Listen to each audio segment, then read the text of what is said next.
जब गुरु नानक यात्रा कर रहे थे तो वह एक गांव में पहुंचे जहां एक डाकू रहता था। डाकू का नाम भूमि डाकू था। कोई भी उसे पसंद नहीं करता था क्योंकि वह चोर था। जब उसने गुरु नानक को देखा तो आदर पूर्वक निवेदन किया, गुरुजी, क्या आप मेरे घर आकर मेरा सम्मान करेंगे ताकि मैं आपकी सेवा कर सकूं? गुरुजी को चोर पर दया आई और बोले, ठीक है, लेकिन इससे पहले कि मैं तुम्हारे घर आऊं, तुम्हें मुझसे 4 वादे करने होंगे। पहला वादा है, आप गरीब लोगों से चोरी नहीं करेंगे। उनके पास बहुत कुछ नहीं है, इसलिए यह उचित नहीं है। दूसरा वादा यह है कि अब से आपको हमेशा सच बोलना है। तीसरा वचन है, यदि आप किसी के घर जाते हैं और उनके घर से भोजन करते हैं तो आप उनके यहाँ से चोरी नहीं करेंगे। चौथा वादा है, आप कभी भी इसका दोष किसी और पर नहीं डालेंगे। अगर तुम ये सब वादे करोगे तो मैं तुम्हारे घर आऊंगा। भूमि डाकू ने वादा किया, मैं कसम खाता हूँ कि मैं ये 4 वादे निभाऊंगा। इसलिए गुरु नानक उनके घर गए और उन्होंने एक साथ एक अच्छी शाम का आनंद लिया। भूमि डाकू को अपने घर में ऐसी बुद्धिमान और आध्यात्मिक आत्मा पाकर बहुत खुशी और सौभाग्य महसूस हुआ। बाद में भूमि डाकू हमेशा की तरह लोगों से चोरी करने के लिए बाहर चला गया। चूंकि वह गरीबों से चोरी नहीं कर सकता था, इसलिए उसने राजा के घर जाकर चोरी करने का फैसला किया। जब वह राजा के घर पहुंचा तो वहां अंगरक्षकों ने उसका रास्ता रोक रखा था। जब वे नहीं देख रहे थे तो उसने अंदर घुसने की कोशिश की, लेकिन एक अंगरक्षक ने उसे पकड़ लिया और कहा, तुम कौन हो और यहाँ क्यों आए हो? भूमि डाकू को सच बोलने का अपना वादा याद आ गया, तो उसने अंगरक्षक से कहा, अच्छा श्रीमान, मेरा नाम भूमि डाकू है और मैं यहाँ राजा से चोरी करने आया हूँ। अंगरक्षक हंसने लगा, क्या बेतुका मजाक है? मुझे यकीन है आप राजा के मित्र हैं। अंदर आइए सर, क्या आश्चर्य है, यह काम कर गया। उसने सच बताया और सीधे अंदर आ गया। भूमि डाकू राजा के घर में चला गया। उसने मन ही मन सोचा, गुरु नानक कितने महान हैं। उनके वादों के कारण मैं अब तक की सबसे अद्भुत संपत्ति के करीब हूँ जो मैंने कभी देखी है। उसने सभी प्रकार के आभूषण और खजाने देखे जिन्हें वह अपने थैलों में डालने के लिए आगे बढ़ा।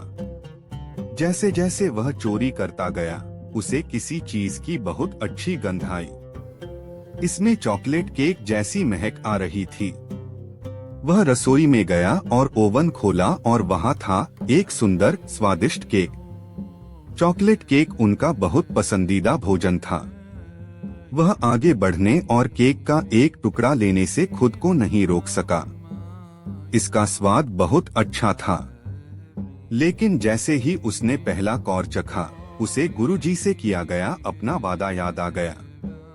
अगर वह किसी के घर से खाता है तो वह चोरी नहीं कर सकता।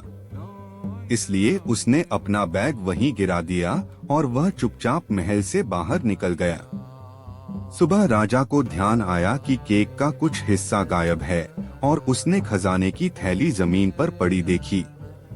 कोई यहाँ आया है, पता लगाओ कि यह कौन है और उसे मेरे पास लाओ। इसलिए राजा के आदमी नगर में गए और लोगों से इसके बारे में पूछने लगे, लेकिन किसी को कुछ भी पता नहीं चला। थोड़ी देर बाद गार्ड नाराज हो गए और लोगों को पीटना शुरू कर दिया। लोग चिल्ला उठे, हमने कुछ भी गलत नहीं किया है, लेकिन गार्ड लोगों को पीटते रहे। जब भूमि डाकू ने लोगों की चीख पुकार सुनी तो उसे गुरु को दिया अपना चौथा वचन याद आ गया। तो वह बाहर भागा और बोला, बंद करो, बंद करो, उन्हें मत मारो, वे निर्दोष हैं। मैं डाकू हूँ, इसके बदले मुझे सजा दो। इसलिए वे उसे राजा के पास ले आए। भूमि डाकू ने राजा को सब कुछ समझाया, लेकिन राजा भ्रमित हो गया और उसने पूछा, मैंने सुना है कि किसी को भी तुम पर संदेह नहीं हुआ, तुमने कबूल क्यों किया? सर, मैंने गुरु से जो चौथा वादा किया था वह यह था कि मैं जो भी करूँगा उसके लिए दूसरों पर दोष नहीं मढ़ूंगा। ये लोग मेरा दोष अपने ऊपर ले रहे थे, इसलिए मुझे अपना वादा निभाना पड़ा। राजा बहुत प्रभावित हुआ। तुम्हारे पास एक महान गुरु होना चाहिए क्योंकि तुमने उनसे किए गए सभी वादे निभाए हैं। मैं तुम्हारे गुरु से प्रभावित हूँ, मैं तुम्हें दंड नहीं दूंगा। आप जाने के लिए आजाद हैं। तब भूमि डाकू ने राजा से पूछा, लेकिन उन गरीब लोगों का क्या जिन्हें बिना किसी कारण के पीटा गया? राजा ने एक बड़ी पार्टी आयोजित करने और सभी को आमंत्रित करने का फैसला किया। पार्टी के दौरान भूमि डाकू सबके सामने खड़ा हो गया। उन्होंने सबके सामने घोषणा की, मुझे नहीं पता कि गुरु नानक अब कहाँ हैं, लेकिन मैंने उनसे किए गए 4 वादे पूरे किए हैं। मैं अब 5वां वादा करता हूँ, मैं फिर कभी चोरी नहीं करूँगा और मैं गुरु की शिक्षाओं का पालन करूँगा। उसकी यह बात सुनकर लोग प्रसन्न हुए। राजा, भूमि डाकू और गांव के सभी लोगों ने एक साथ चॉकलेट केक खाया और उस दिन से वे बहुत खुशी से रहने लगे। यदि आप लोगों को ये वीडियो अच्छी लगे तो हमें सपोर्ट करने के लिए हमारे इस नए चैनल को जरूर सब्सक्राइब करें ताकि हम और ऐसी वीडियो आप लोगों के लिए बना सके।